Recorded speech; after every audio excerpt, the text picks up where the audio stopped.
el que no pudo estar aquí, para que el que no pudo estar aquí, pues la vea. Jaime, muchas gracias por decir que sí, por estar con nosotros. Mira, La Tertulia es un grupo que está constituido por cerca de 100 a 120 dominicanos, algunos viven fuera, otros viven en la región del Cibao, la mayoría.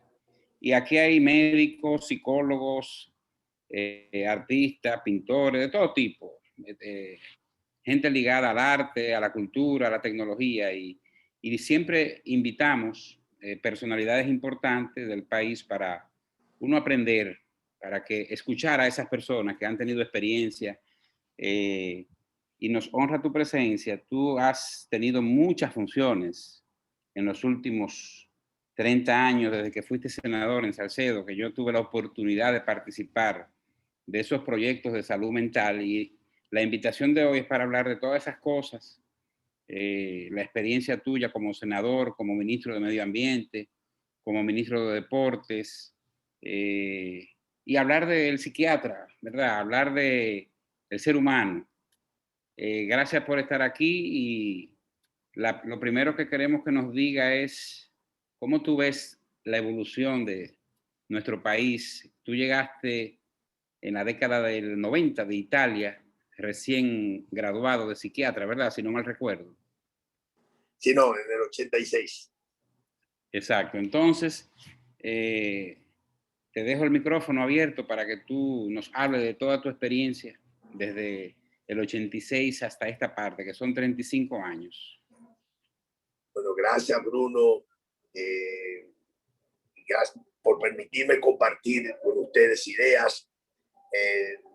En realidad, hablar es muy amplio de lo que me están pidiendo. O sea, uno que como yo vive intensamente cada minuto como si fuese el último, pues indiscutiblemente que la intensidad hace que lo que podamos decir es muy extenso. Pero respecto a lo que me hablas de la evolución, creo que yo estudié medicina en ITEC y después hice la pasantía en Samaná y después me fui fuera a estudiar, a hacer psiquiatría y psicología médica, y después entonces volví al país y de ahí me fui a la Universidad de Trieste, más bien el centro de investigación en salud mental que está ligado a la Universidad de Trieste, y ahí hice lo de salud mental. Ya cuando regresé al país en el 86, empezamos a trabajar en un movimiento que buscaba por sobre todo enfocarnos en la vida de la persona, no en el diagnóstico de su enfermedad. Es un movimiento que busca entender que el ser humano es per se un 50% y el otro 50% de su entorno.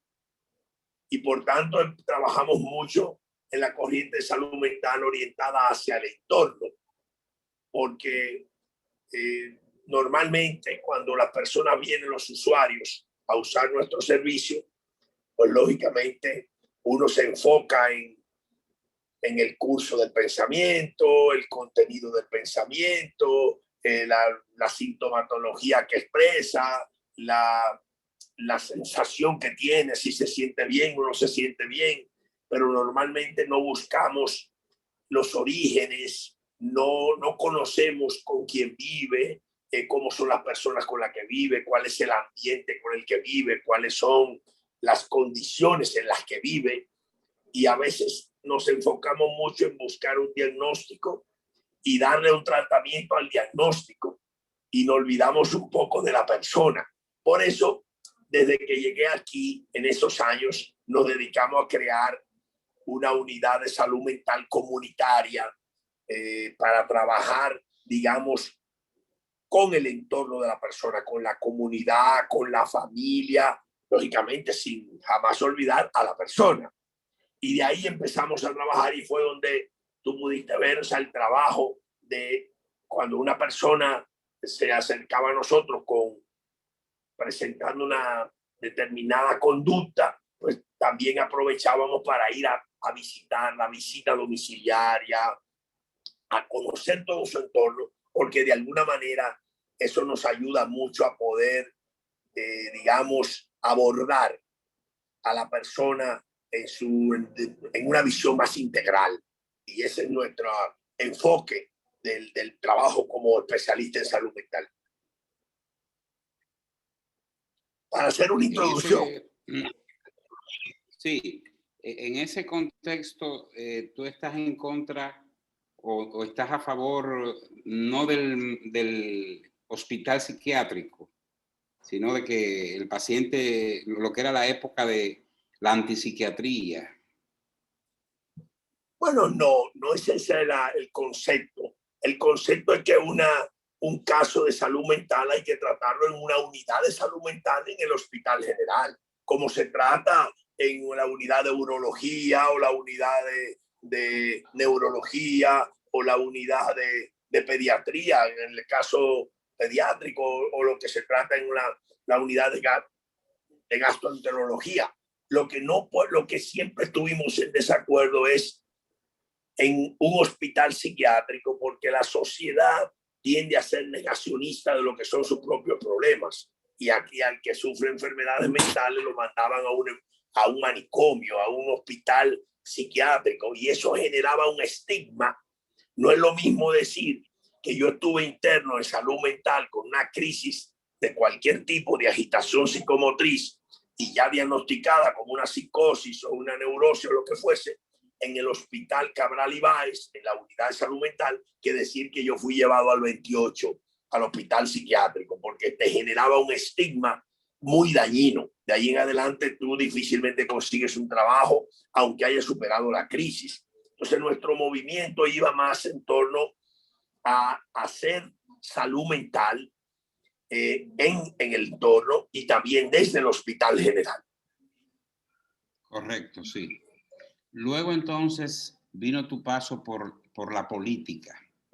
Inmediatamente en ese proceso fuiste senador. Luego fuiste vicepresidente, ministro. ¿Cómo tú analizas nuestro país de hace 30 años atrás, 1991 al 2021? ¿Hemos avanzado? ¿Cómo tú ves la política? Pero mira, yo creo que la política fue transversal a mi vida. O sea, desde que yo entré a estudiar ya estaba en actividades políticas, porque aunque mi abuela y mi mamá hubiesen preferido que no fuésemos militantes políticos del punto de vista de entrar en partidos, sí nos educaron en función, y mi padre, del compromiso ciudadano, de que hay que estar comprometido, que no se puede decir que uno es imparcial, que uno es indiferente, mucho menos. O sea, sino tratar de que cada uno tuviese su compromiso y desde ahí lo haga bien hecho. Y o critique lo que no esté bien hecho. Yo lo que hice, creo que para hacerte un análisis de la evolución, yo vine aquí, después que vine al país y me fui fuera de nuevo a hacer el doctorado en salud mental en la Universidad de Trieste, pues entonces ahí me fui a Naciones Unidas a trabajar en Centroamérica y tuve una gran experiencia de cooperación, trabajando con refugiados, desplazados, repatriados. Y entonces vine ya a ser senador en el 1990. Pero siendo senador, ya en una posición política electiva, no podía olvidarme cuál es nuestra responsabilidad en el sector salud o como ciudadano en general. Creo que hemos avanzado muchísimo. Hemos avanzado en el orden democrático, porque aunque somos un país democrático, no hay muchos demócratas, pero bueno, poco a poco hay un nivel de tolerancia mayor en términos políticos y eso es importante. Yo creo que lo que sí es lo que no hemos un poco debilitado es en el sentido de pertenencia colectiva. Antes pensábamos más como comunidad, como asociación, como grupo, como familia. Ahora, en la medida en que se ha desarrollado la revolución de la información, la tecnología, hemos fragmentado mucho más el pensamiento social y ahora la gente está individualmente mejor informada, pero colectivamente menos organizada. Por ejemplo, hoy que es 14 de junio, que es una fecha muy importante, les decía a la gente, hay que recuperar el sentido de pertenencia colectiva. Los jóvenes, que son los que más requieren cambios y reclaman cambios, sin embargo, los jóvenes dicen la política es sucia, todos los políticos son sucios, y la política es la acción social colectiva más importante para producir cambios. Solo la política produce cambios. Por tanto, los jóvenes deben participar en la política para recuperar el sentido de pertenencia colectiva, porque si no, hemos fortalecido demasiado el yo y nos hemos olvidado un poco de nosotros, inclusive en el núcleo familiar. Una de las, y creo que no quisiera mezclar muchas cosas, pero una de las cosas que más daño ha hecho el tema de la pandemia, del encierro que tenemos, es que la familia ha tenido que volverse a ver juntas todas. Mientras ya no estábamos acostumbrados a que el papá salía por un lado, la mamá por el otro, los hijos a la escuela, a la universidad, cada uno tenía su vida bastante individualizada. Ahora tuvimos que juntarnos por un tiempo durante el encierro en la pandemia, y ahí por eso se ha generado mucho más violencia intrafamiliar, hay más índice de suicidio, hay más violencia de género, porque como que tener que volver a agruparnos cuando ya habíamos estado demasiado acostumbrados a desagruparnos. Estoy hablando desde el pensamiento hasta en lo físico. Nos pregunta un amigo aquí, miembro del grupo, el doctor Almanzar, que qué raro que siendo médico en los gobiernos del PLD no estuviste vinculado al sector salud. Bueno, yo siempre he estado vinculado al sector salud, pero yo me formé como un político, y un político lo que quiere decir es un gerente de políticas públicas, y de alguna manera no hay nada más importante para la salud que el medio ambiente, por ejemplo, y estuve en medio ambiente, y no hay nada más importante para la salud que el deporte, también estuve en deporte. Ahora, no estuve ligado al Ministerio de Salud como tal, pero siempre trabajando en políticas de salud, en la promoción de estilos de vida saludables, desde la vicepresidencia, tratando de promover más el tema de los derechos de los niños y niñas, el tema del crecimiento saludable de los espacios, de creación de espacios de vida saludable. O sea, el concepto de salud es transversal a todo, y aquí la gente cree que para ser ministro de salud hay que ser un médico, y eso no es así. Hay que ser un gerente, tener criterio de las ideas de políticas públicas. De alguna manera, donde me necesitaron, ahí estuve. Sí. Aquí pregunta Geraldi Parra que cómo ve la situación de la pandemia, la afectación en la salud mental de la pandemia, y cómo ve la comparación del manejo de la pandemia con el gobierno previo y el gobierno actual.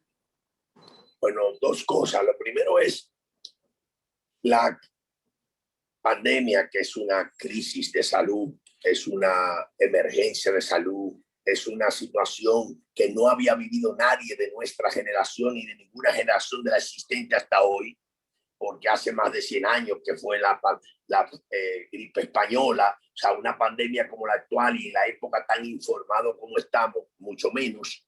El hecho de tener que cambiar todos nuestros hábitos, mucho más para nosotros los latinos, que somos tan pegajosos, tan cercanos, tan besucones los dominicanos. O sea, tener que distanciarnos es como cambiar el microchip, es como tener que hacer una reingeniería psicosocial interna, y eso indiscutiblemente que ha generado muchos problemas.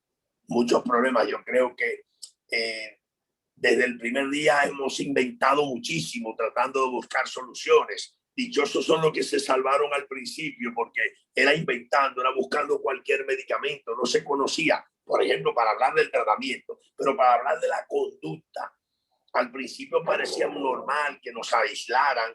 La incertidumbre en salud mental es uno de los aspectos más dañinos, y aquí no se sabe qué es lo que va a pasar aún todavía, aunque sabemos claro que vacunarnos es la mejor forma de reducir los riesgos en eso, en ese sentido. Ahora, sobre el manejo que se dio anterior y que se da ahora, yo creo que Dice Oscar Lafontaine, un político alemán, que nada es imparcial porque hasta el corazón late a la izquierda. Si yo emitiera una opinión o no de eso, van a decir así, siempre va a decir que lo otro fue mejor, esto no fue mejor. Yo creo que ambos gobiernos intentaron hacer lo posible. Y por lo menos yo lo que veo a veces que parece un poco muy disgregado, porque también aquí hay en el momento actual, pero que pasaba también antes, hay un problema a veces de direccionalidad de las políticas. La ley de salud que dividió el sistema de gestión y el sistema de servicio de salud ha creado una disparidad en que los dos se creen las dos cabezas, y entonces a veces cuando no se ponen de acuerdo las cabezas, paga todo el cuerpo de las políticas públicas. Y siempre ha habido problemas en ese sentido. Y yo creo que tal vez deberíamos unificarnos más, porque, por ejemplo, ambos gobiernos, vuelvo y repito, han hecho esfuerzos, diría, sobrehumanos para controlar las cosas, pero no hay muchas políticas de promoción de la salud, no hay mucha publicidad de promoción de la salud, no hay muchas políticas de atención primaria de salud. Y esos son los primeros, el primer gran eslabón con el que hay que trabajar. Y creo que es una debilidad que fue anterior en nuestro gobierno y es una debilidad que sucede hoy. Estamos demasiado enfocados en el sistema de tratamiento de la enfermedad, en el sistema hospitalario. O sea, aquí no se usa el hacer visitas domiciliarias, en conocer un análisis, lo que se llama mapa de riesgo, para hacer las cadenas epidemiológicas. Eso siempre hemos tenido debilidades en eso, que creo que se pudieran fortalecer, independientemente de cuál sea el gobierno. Dominicano Hernández quiere hacer una pregunta. Adelante. Jaime David, ¿cómo está? Dominicano Hernández de este lado, desde Santiago. Mucho placer. Yo estoy curioso, ¿cómo usted ve la salud mental en general en el país? Actualmente y a futuro, con el tema no solamente de la pandemia, sino lo que ha generado la pandemia, todo el problema económico, todo el problema social. Usted acaba de mencionar de que la familia se ha tenido que juntar de nuevo y eso ha traído violencia intrafamiliar. ¿Cómo usted lo ve a futuro? El problema de la... Bueno, ahí se cortó un poco y no sé si me oye todo, pero lo oí. Pero puedo decirle que primero, si hay una cosa que altera, que es riesgosa en la salud mental, es la incertidumbre, ya lo había dicho, y otra es el encierro. Y ambas cosas se dieron con esta pandemia, lo que quiere decir que la vulnerabilidad en la que entramos como individuo y como núcleo familiar y social, pues es muy grande. Recuérdese que salud, el estado de bienestar físico, mental y social. Y en una pandemia se ha afectado más el estado mental y social que el físico, que eso lo ha afectado a los que le ha dado la enfermedad. Lo que quiere decir que hemos tenido factores que tradicionalmente en el sistema de salud pública en la República Dominicana no se abordaban mucho. Porque aquí salud mental es como secundaria, salud social ni se habla de eso. O sea, todo el mundo enfoca lo que yo decía en la atención a la enfermedad propia somática. Y al fin eso, ahora esto ha destapado, ha desnudado esa debilidad profunda durante la pandemia. Y creo que el hecho de, por ejemplo, tener que sostener tan aislado a los estudiantes de las escuelas, la falta de socialización de los estudiantes, el tenerlo en la casa, va a terminar teniendo más consecuencias negativas que positivas si se prolonga esa situación. Creo que hay que, hacer todos los esfuerzos necesarios para promover una cultura de la higiene, una cultura de los protocolos de distanciamiento, pero eso de alguna manera debemos valorarlo, porque ya el daño, como usted lo dice, de violencia intrafamiliar, de violencia de género, el daño del animal de violencia psicológica, pues eso se ha elevado en forma extraordinaria, porque de alguna manera no vemos que haya promoción de políticas públicas que pueda cambiar eso. Jaime, vivir en una sociedad urbana tiene más tendencia a la enfermedad que vivir en un campo, la zona rural, esta industrialización y el ajetreo de la vida moderna. Tú eres un promotor de que la gente vive en el campo, de que la gente trate de no emigrar a las grandes urbes para manejar mejor su salud mental. Y háblanos un poquito de tu experiencia en Quisqueya Verde, que tú fuiste el ideólogo de eso en el primer gobierno del PLD. Bueno, mire, en la medida en que hay mayor contacto social, desde el punto de vista más tensión por el trabajo, en la medida en que el parqueo vehicular ha crecido, que hay más contaminación sónica, hay más contaminación visual, todos esos son elementos que uno uniendo al otro, afectan más la salud mental. Por eso, inclusive, se recomienda en todas las sociedades, los orientales usan mucho la meditación trascendental, o sea, desconectarse 10 minutos momentáneamente, caminar por espacios abiertos. El sistema educativo en Finlandia, Suecia, Dinamarca, ahora con el sistema STEAM y la propia Corea y Singapur han promocionado un sistema de escolaridad más abierto, con menos barreras, un poco porque de alguna manera se ha dado cuenta que el estrechamiento de los espacios es un factor que afecta mucho la salud mental. Por eso yo no es el promotor de que vivan en el campo, pero hay que conservar estilos de vida, hay que intercambiar más con la vecindad, hay que vivir menos el encierro, hay que ir más a los parques, hay que caminar, hay que abrir más, hay que dedicar por lo menos 2 horas a la semana, por lo menos 2 horas a la semana para usted estar con sus hijos, que normalmente uno está con los hijos en la casa, pero está y no está, porque al fin y al cabo no hay un diálogo, no hay una conversación, ya aquello de que una familia que ora unida y come unida, permanece unida, ya no existe, porque la oración no es tanta y la comida mucho menos. Solo se hacía en época del encierro, pero eso hay que recuperar, por lo menos sábado, domingo, comer juntos, intercambiar, que haya una mayor observación de unos a otros. Eso ayuda muchísimo a promover estilos de vida. Sobre el tema de Quisqueya Verde, bueno, Quisqueya Verde fue un proyecto, un plan de un gobierno. Yo lo que hice fue que le di seguimiento en nombre del presidente de la República cuando era vicepresidente.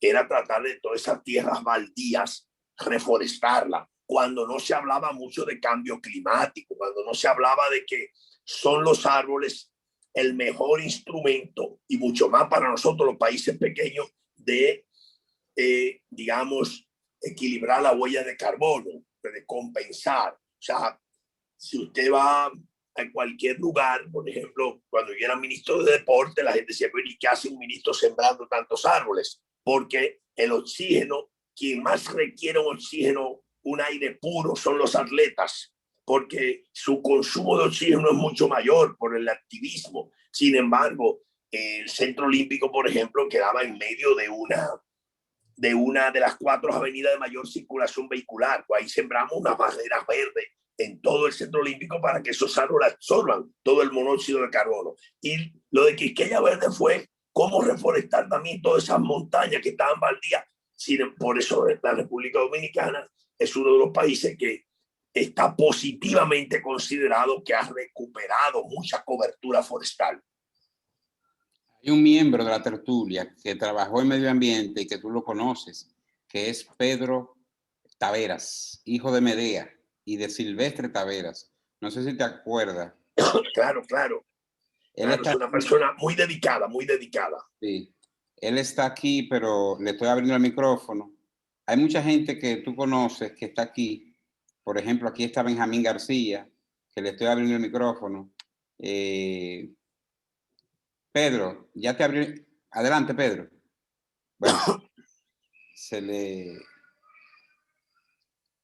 le estoy abriendo el micrófono para que ellos no sean un... Tal vez empezamos a hablar muy rápido desde que empezamos y hay algunos que han entrado más tarde, entonces las preguntas veo que algunas poco van en los órdenes de cosas que ya he enfocado, pero no tengo problema en repetir cosas porque al fin y al cabo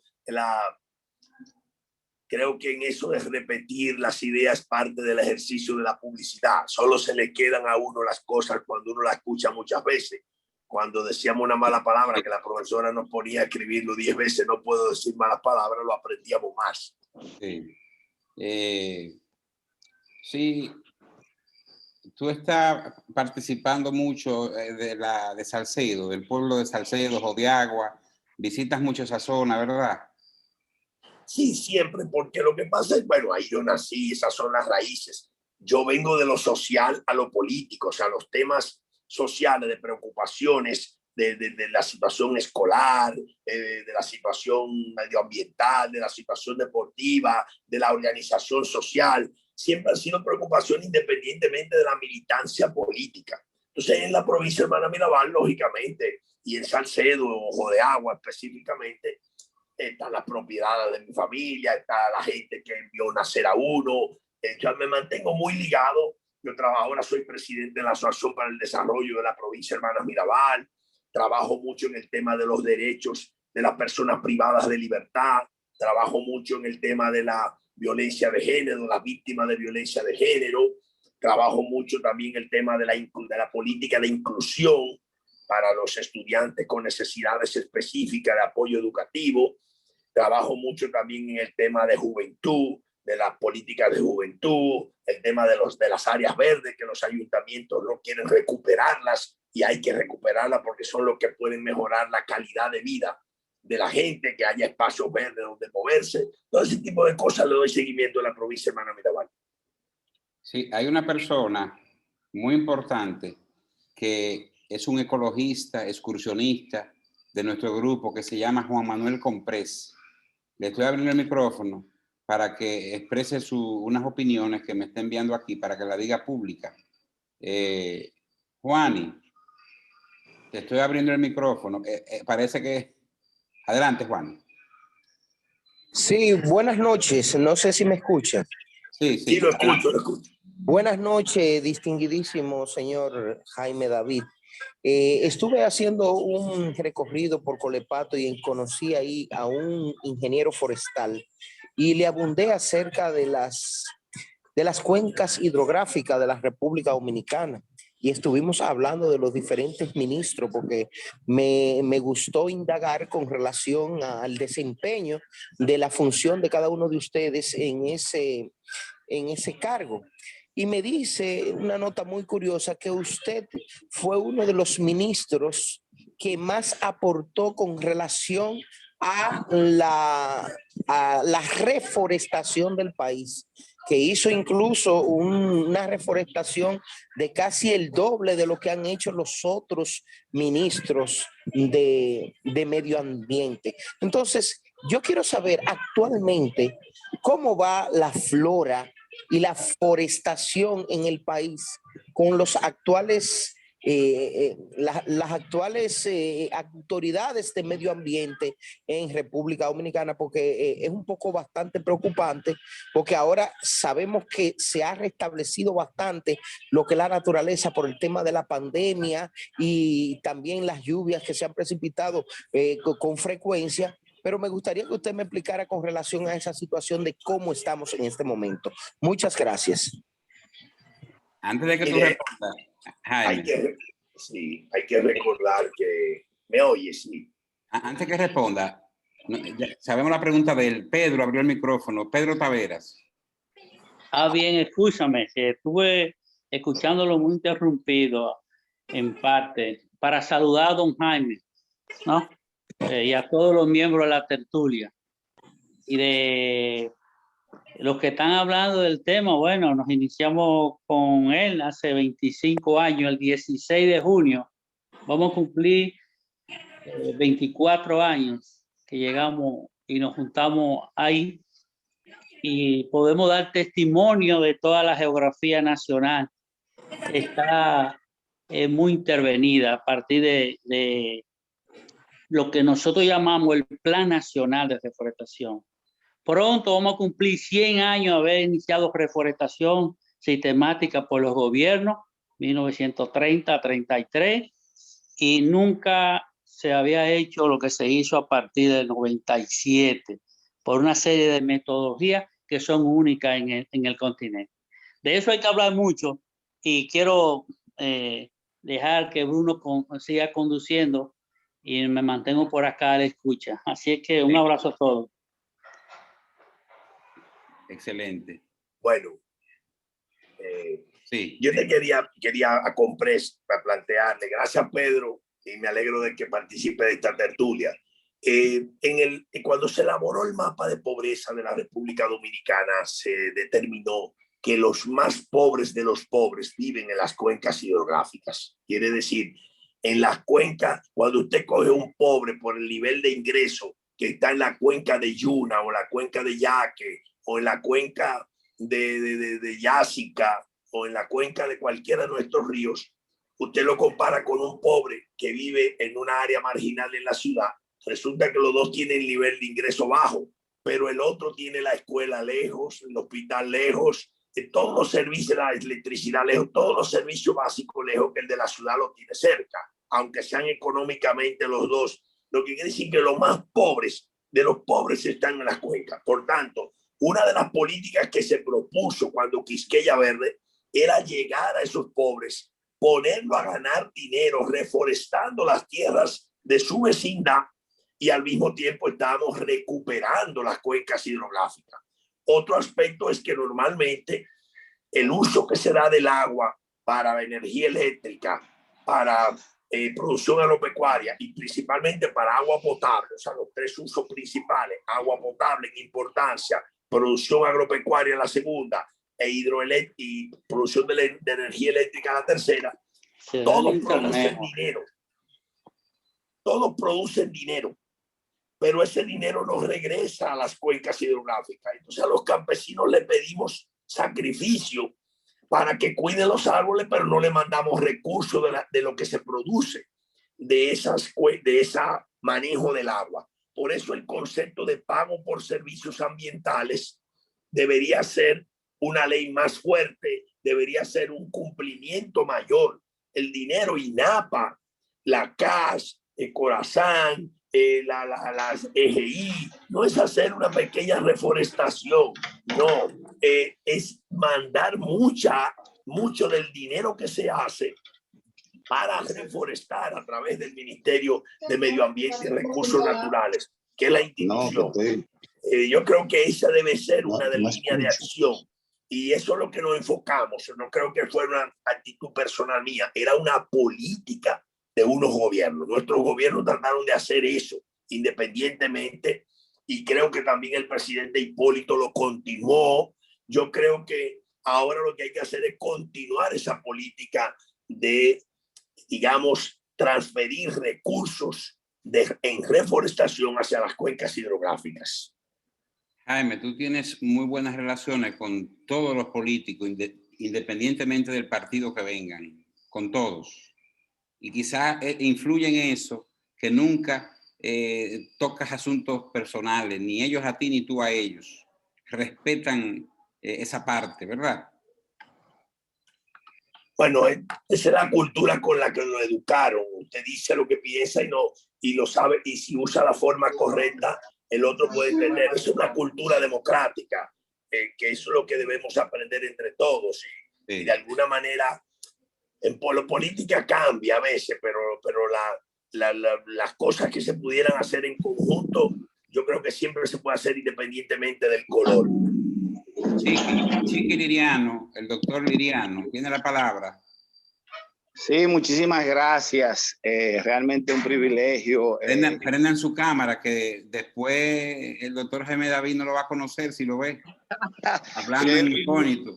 Son de las secretas, son de las secretas. No, ya yo estoy muy viejo, ya no me va a conocer con barba blanca y cosas de esas. Yo tuve el privilegio de conocer a Jaime cuando yo estuve uno y ya él era psiquiatra. Dile que tú eres pana de Héctor Rosario. Eso mismo lo voy a decir. Yo visité varias veces a Jaime con lo de la célula madre y cosas y Héctor. Pero le iba a decir porque el nombre de la conferencia comenzó siendo la salud mental y hay algo que me llama mucho la atención porque conocí a Jaime, inclusive jugamos voleibol donde mi concuñado Carlos Fonder y todas esas cosas. Y Jaime siempre era una persona muy recatada, con un comportamiento, vamos a decir, muy por la línea. Entonces, en los últimos tiempos, yo he visto que él ha sido más como, vamos a decir, un comportamiento más relajado. Ha dado a conocer, por ejemplo, de las cosas que lo divierten, ese tipo de cosas. Y me gustaría que él me expresara si hubo algún acontecimiento o algo que lo motivara a que él cambiara la actitud de ser, vamos a decir, la persona que todo el mundo esperaba que fuera, con toda la sobriedad del mundo, a ser una persona ya que ha decidido expresar lo que siente, lo que quiere hacer. Porque me llamó mucho la atención. Yo sé que todo lo que estamos hablando del medio ambiente es súper importante, pero como el tema de la salud mental, yo me acerqué más porque ahora mismo eso es lo que todo el mundo necesita, salud mental. Entonces, quiero su opinión con respecto a esto. Mi señor, en realidad, ¿aló? ¿Me oye? Sí, okay. bien. La realidad es que en manera de chiste podríamos decir que se me aflojó una tuerca en los últimos tiempos, pero en la realidad yo siempre fui así. Ahora los medios de comunicación, las redes sociales, no permiten la intimidad de nadie. Antes, o sea, uno se bañaba en la lluvia, en la primera agua de mayo, como siempre, y no salía en las redes. Ahora sale, o sea, no es que haya cambiado nada. O sea, siempre recuerdo a mi mamá.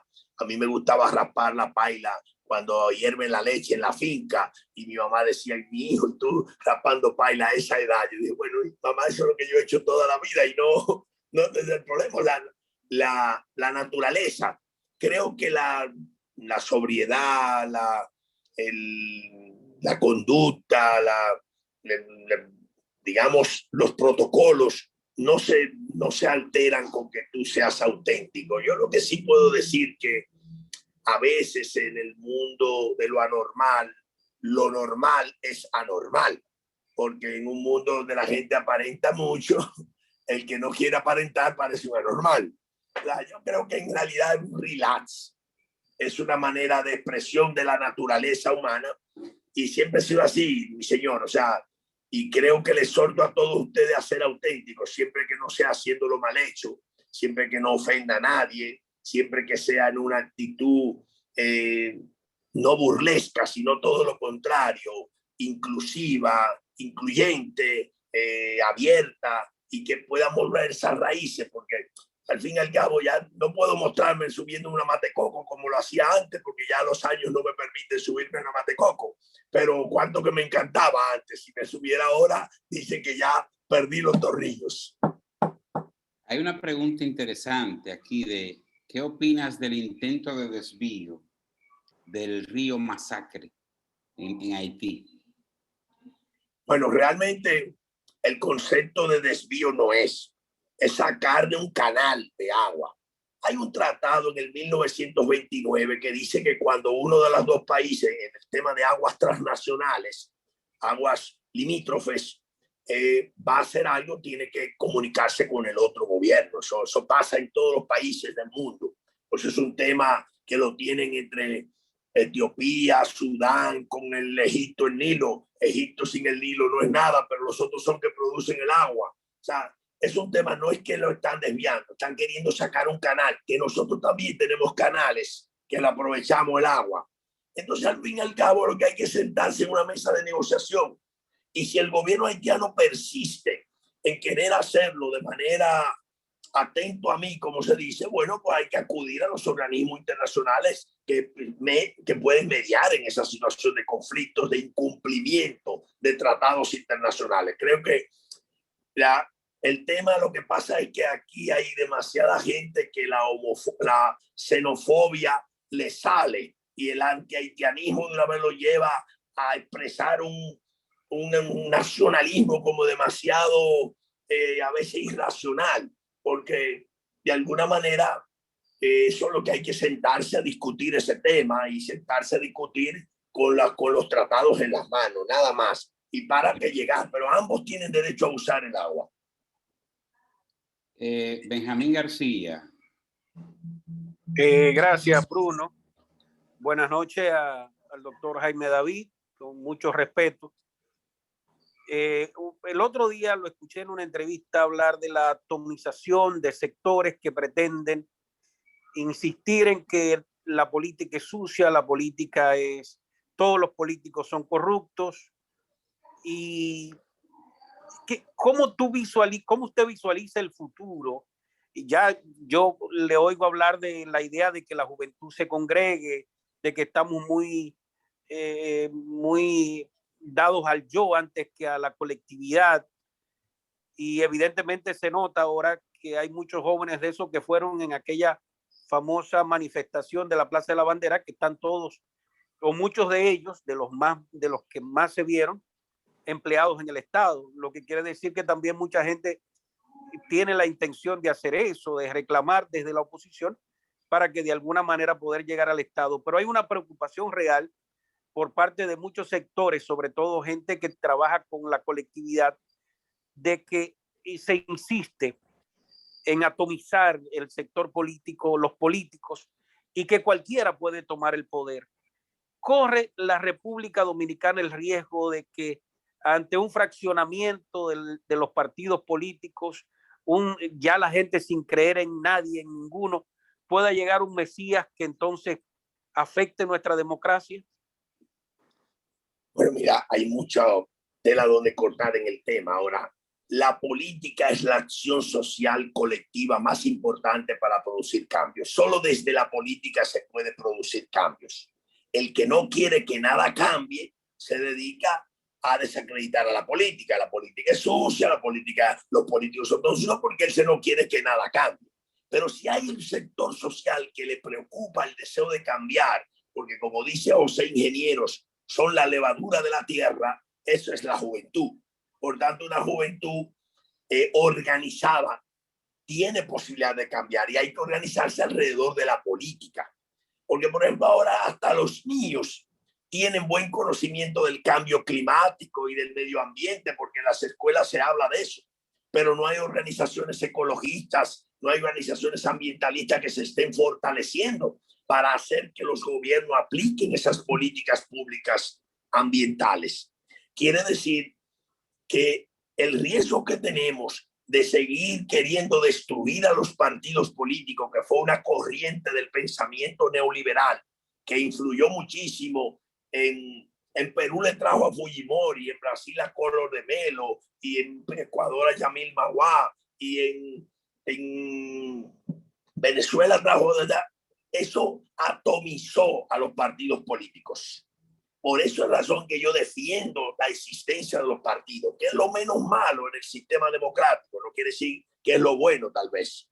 Pero en el fondo hay que organizarse, porque el riesgo es ese que usted dice, que aparezca un Mesías, los que se llaman los populistas actuales, los neopopulistas, que dicen lo que la gente quiere oír, pero luego hacen lo que a ellos les parece. Y mira ahora mismo en Perú, la situación se está tornando inmanejable, porque ahí no existen las fuerzas políticas. El último movimiento político consolidado fue la APRA y desapareció. En cambio, Argentina, que ha tenido crisis muy mala, sin embargo, el mantenimiento del Partido Justicialista, que son lo que se llaman los peronistas, ha logrado que Argentina mantenga cierta estabilidad en cuanto al sistema político y los riesgos, y el hecho del Frente Amplio en Uruguay ha hecho que hay cierta estabilidad en el Uruguay, que no así pasa en otros países. O sea, yo creo que los jóvenes tienen que organizarse en la política para producir cambios. Y si en los partidos que sea, porque al fin y al cabo, lo importante es que critique lo que no está bien hecho, pero que aporte por lo bien hecho. Carlos Mercado. Buenas noches, doctor. Mire, primero una aclaración a Benjamín. Esos jóvenes que fueron a la Plaza de la Bandera tienen derecho también, como dice el doctor, a hacer política. Lo que tiene que cambiar, Benjamín, es que se le tiene que cobrar a ellos si ellos fallan y no cumplen con lo que ellos prometieron. Que eso era lo que no pasaba en esta sociedad dominicana y que se está viendo ahora. Y no soy de ese partido. Lo que tiene que pasar es que esos jóvenes vayan, o quien quiera que vaya, y si falla, y si incurre en un acto de corrupción, vaya a la cárcel. Esa es la mentalidad que tenemos que cambiar. No es que no vaya, y no es que no critique, que critique todo el que quiere, y todo el que quiera vaya a la política. Ahora, cometió una falta, pues tiene que pagarlo en la justicia.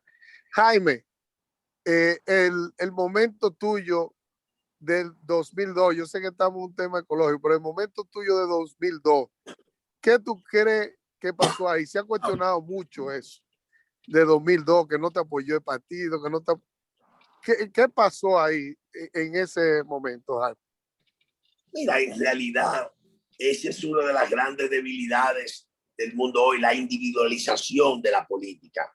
No es un caso particular mío. En aquel momento yo opté por ser el candidato tratando de abrir un espacio, pero no lo logré. Por eso decidí entonces dedicar a seguir siendo político, pero manteniéndome donde estoy, independientemente de que levantamos una consigna que se llama la unidad en la diversidad.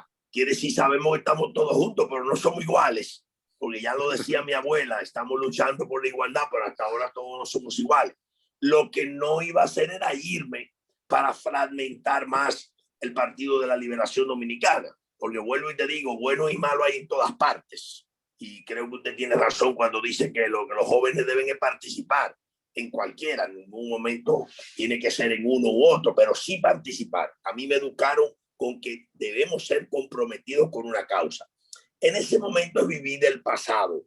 O sea, bueno, qué pasó, qué no pasó, qué análisis, si en el 99 debí ser yo el candidato y no el presidente Danilo Medina en ese momento, si luego en el 2002 con Somos Más debí ser yo, no el Leonel Fernández. Ya eso podemos elaborar muchísimas teorías, pero la realidad es que, bueno, en ese momento ellos tuvieron el triunfo y eso es lo que pasó. Y yo decidí que no iba, que lo intenté 2 veces y no iba a seguir detrás de eso cuando podía hacer muchísimas otras cosas en favor del pueblo. Aprovechando eso, Jaime, ¿cómo tú analizas tu relación o la personalidad? Tú cuando fuiste vicepresidente, Leonel, y luego ministro de Danilo, ministro de Leonel también, en los gobiernos de Leonel que no fuiste vicepresidente, ¿cómo fue tu relación con ellos? ¿Cómo son esos líderes políticos? ¿Se dividieron? ¿Tienen un conflicto interno? ¿Qué perspectiva tuvo en el futuro el PLD, la Fuerza del Pueblo? ¿Qué tú opinas de esa parte? Son muchas preguntas. Y eso que no íbamos a hablar de política, pero...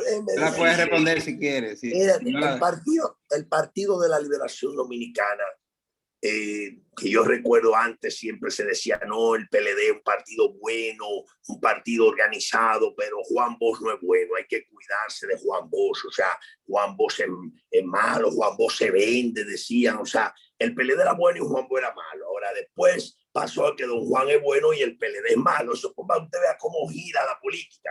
Yo creo que el PLD es la única organización política que fue capaz de tomar a 2 jóvenes con formación, pero sin dinero ni apellido sonoro, y los hicimos presidente a los 2, y los 2 lo hicieron bastante bien, viendo las luces, y otros pueden ver las sombras también. Son 2 políticos formados en una escuela política, son 2 políticos y actúan con el instinto político y la sagacidad con que se debe actuar en un momento en que usted no puede complacer a todo, que tiene muchas presiones, que tiene muchas coyunturas difíciles. Por ejemplo, o sea, mire, el salto que nosotros tuvimos que dar para lograr establecer relaciones con China Popular, que era una necesidad sin que Estados Unidos se enterara, y los sorprendiéramos. No dejó conforme a mucha gente, entre ellos los Estados Unidos, que se disgustaron mucho porque ellos sienten que se tiene que hacer las cosas como ellos digan. Ellos las pueden tener, pero nosotros no. Entonces, al fin y al cabo, eso conlleva tener conocimiento del Estado y una agudeza política. Ambos, tanto Danilo como Leonel, creo que ambos hicieron su papel. Luego, la lucha por el poder político termina dividiendo, como usted dice, ¿cómo es que esa familia nacen en el mismo tronco y terminan divididos por una herencia de su papá y su mamá? Si a la larga ellos, esa herencia era de su papá y su mamá, ¿por qué se pelean? Y a veces hay familias que tienen que comunicarse por acto de alguacil. Entonces, imagínense la lucha por el poder lo que pasa. Ahora, yo sí es lo que creo que ambos ya tuvieron que darle paso a otro. Por eso yo apoyé a Gonzalo Castillo, o sea, porque en el fondo yo quería que nuevas figuras surjan, porque al fin y al cabo el presidente Leonel, que lo hizo bastante bien, pero bueno, él decía, el PLD es una fábrica de presidente, pero como que nada más lo fabricó a él. Entonces eso no puede ser tampoco. Ya, el compañero Danilo también quería seguir, bueno, no pudo ya. Yo creo que ahora hay que abrirle a nuevos escenarios, a nuevos actores, y por eso estoy ahí. No quiere decir que seamos los perfectos, ni mucho menos, y tenemos muchas debilidades, pero tratamos de pelearlo entre nosotros, adentro, y discutirlo entre nosotros para mantenernos siendo una fuerza política. Vuelvo y le digo, no vine a dar una cátedra de la política, esto es una tertulia, pero el tema ambiental, el tema de salud, el tema político, los tres son temas transversales a la vida de nosotros como seres humanos. Bueno, estamos en fase de determinación porque esto es una hora. Nosotros nunca pretendemos agotar al invitado. Y yo bailo Jerusalén y se me quita, es una terapia que hago. El señor Chiqui quería hablar, pero queríamos saber la respuesta de eso y usted la dio ya, muy claro. Chiqui, adelante. Sí, no, realmente Jaime como político y como académico, como profesional, ha entregado muchas cosas interesantes. Yo recuerdo que junto con Héctor fuimos a visitar la cárcel de Salcedo, y lo que Jaime estaba haciendo en la cárcel de Salcedo fue impresionante en el sentido de que estaba convirtiendo eso en un centro real de rehabilitación y readecuación de la gente para que se reintegrara a la sociedad siendo mejor y siendo útil a la sociedad. Yo creo que ese tipo de cosas es lo que nosotros necesitamos en todos los renglones. Que cuando un político asuma un cargo, independientemente del partido que sea, lo asuma con responsabilidad y con criterio de mejorar la nación en sentido general. El problema, creo yo, y yo no soy político versado ni nada de eso, participo en algunas cosas siempre porque como me meto en tantas cosas, en una de las cosas que he participado también en esa, pero yo lo que estoy viendo, por ejemplo, es que en la persecución del poder los partidos políticos se han vuelto muy clientelistas en el sentido de que en vez de la exposición de las ideas y el convencimiento a través de la creación de la razón, lo que se están dando muchas dádivas, y eso está deteriorando la credibilidad de muchas de lo que hacen política. ¿Qué ocurre, por ejemplo? Vamos a suponer, yo quiero ser diputado, voy a una reunión y lo primero que tengo que hacer es que 60 gente están ahí esperando que yo le dé algo. No están esperando que yo le diga que yo voy a contribuir con el país, sino esperando que yo le dé algo.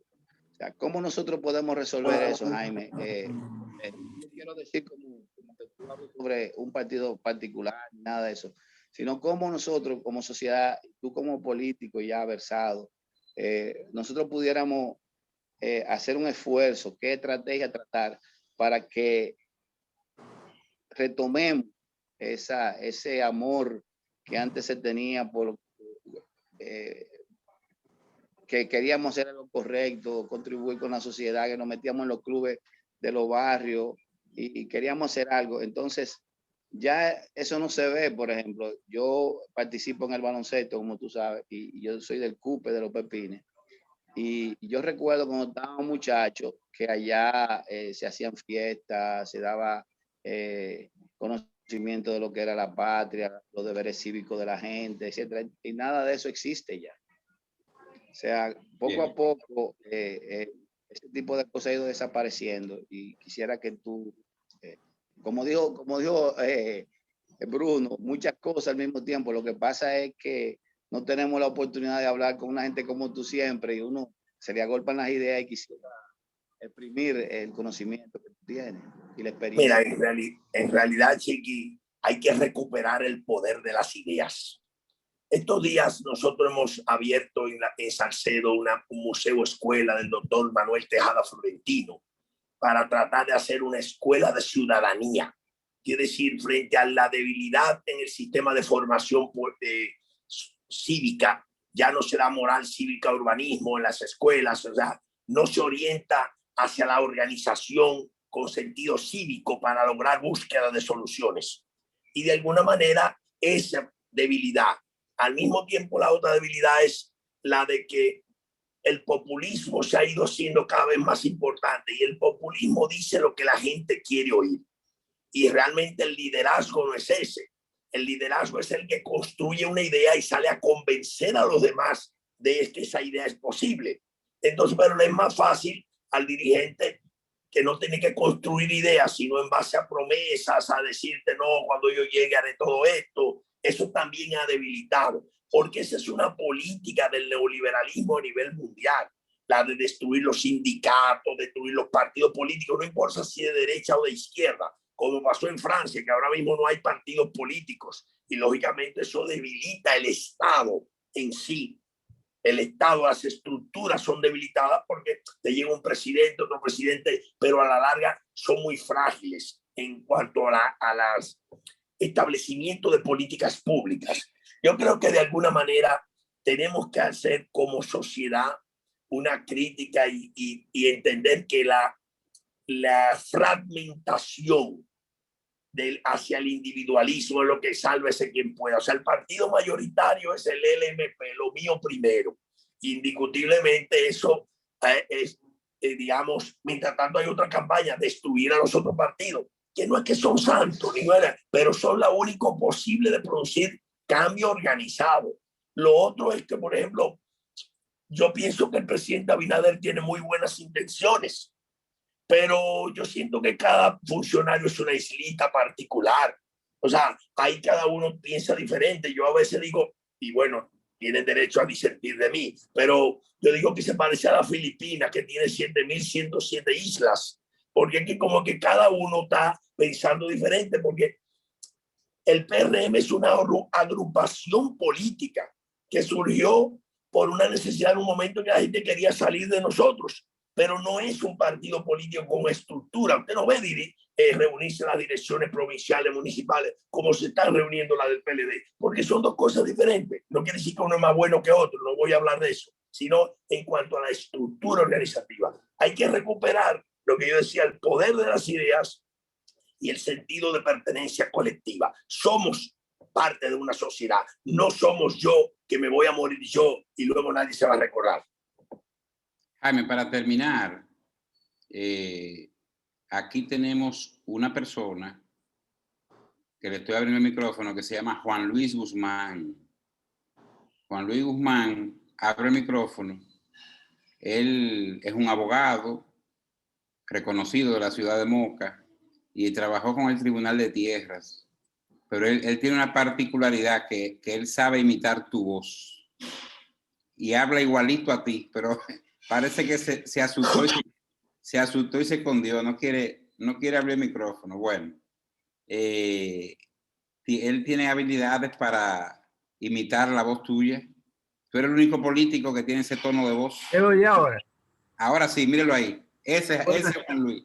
Muy buenas noches, doctor Jaime David. Buenas noches, Juan Luis. Aquí le llevo estos audios. Vamos a ver. porque yo soy político. Lo que yo sí no quisiera hablar mucho de las hermanas Mirabal, porque como se trata de la familia y ya ellas son un patrimonio cultural de la República Dominicana, un referente nacional, incluso internacional, yo prefiero hablar de política, agronomía, medicina, psiquiatría, lo que ustedes quieran. Pero eso, a mí yo siempre me he cuidado de no ligar mi apellido con las heroínas de mi familia. Yo también hablar de... Ahí está bien. No es solo, Luis, no es solo que me imita la voz. Cuando yo estaba ya en el instituto en Santiago, en ISA, y siempre desde joven practiqué los deportes, fútbol, baloncesto, en el ISA, Instituto Superior de Agronomía. Ahí practiqué mucho fútbol y mucho baloncesto también. Cuando yo fui senador por Salcedo, nosotros eliminamos la diarrea como causa de muerte infantil, de acuerdo con el programa de la Oficina Panamericana de la Salud. No solo que me imita, sino que asume muchos de los conceptos. O sea, me ha oído hablar de verdad. Sí, porque son temas muy parecidos a lo que yo digo. O sea, y en palabras muy bien definidas. Bueno. Para que sea creíble, hay que hablar como el personaje y pensar como el personaje para no perder la verosimilitud. Bueno, pues no baile Jerusalén, que van a decir que es parte del coro. Gracias, Juan Luis. Yo creo que estamos bien aquí ya. Jaime, hemos pasado una noche muy buena, ¿verdad? Muchos recuerdos interesantes. Muchas gracias, Bruno, y gracias a todos los que escucharon sin intervenir y a todos los que intervinieron. La idea, se supone que me dijiste, no era entrar mucho en la política, pero eso es transversal a la vida de una persona, y creo que lo más importante es observar si uno es coherente entre lo que dice y lo que hace. Y eso vale mucho a la hora de vender la imagen de credibilidad que los políticos deberíamos cada vez recuperar un poco. Pero creo que lo más importante es que podamos aportar ideas en un momento en que el país lo necesita, desde la política, desde la salud, desde la agricultura, desde el medio ambiente, de cualquier área importante para la estabilidad. Muchas gracias. Cuando pase la pandemia, sea en el 2022 o 2023, la tertulia te va a hacer una invitación a tomarte un refrigerio, un café aquí en Santiago. Sí, porque aquí no brindan, en esta tertulia no brindan. Jaime, muchas gracias, muy amable. Buenas noches, mi señor. Siempre contigo en el corazón. Muchas gracias, muy amable. Siempre, mi señor, siempre. Gracias. Buenas noches a todos.